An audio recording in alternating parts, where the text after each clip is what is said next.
విచారణ జరుగుతుంది. ఆ విచారణ క్రమంలో ఎంత పెద్దవారైనా చట్ట ప్రకారం లోపలికి వెళ్లవలసిందే. అది మేము చెప్పదలుచుకుంది. మమ్మల్ని లోపల ఎట్టేస్తామంటే వేస్తారు. అన్యాయం చేసినప్పుడు వేస్తారు, స్కామ్ చేసినప్పుడు వేస్తారు.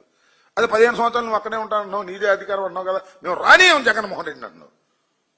ఎట్లా వస్తాడో చూస్తామంటున్నావు. మీరు భయపడమాకమంటున్నావు. ఐఏఎస్ వాళ్ళు భయపడుతున్నారంట.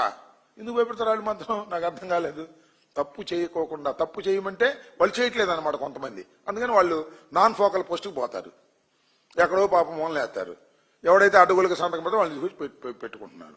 ఇది జరుగుతున్నటువంటి వ్యవహారం. చట్ట ప్రకారమే ఈ సమాజంలో జరుగుతుంది. మేము చెబుతున్నది ఏంటంటే ఈ 18 మాసాల్లో అనేక లక్షల కోట్ల స్కాములు జరుగుతూ ఉన్నాయి. వాటన్నిటి మీద విచారణ జరుగుతుంది.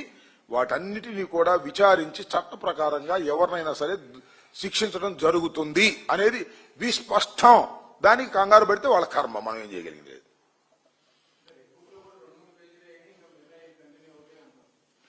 రెడ్ బుక్ లో బెదిరిస్తున్నాడు. రెడ్ బుక్ లో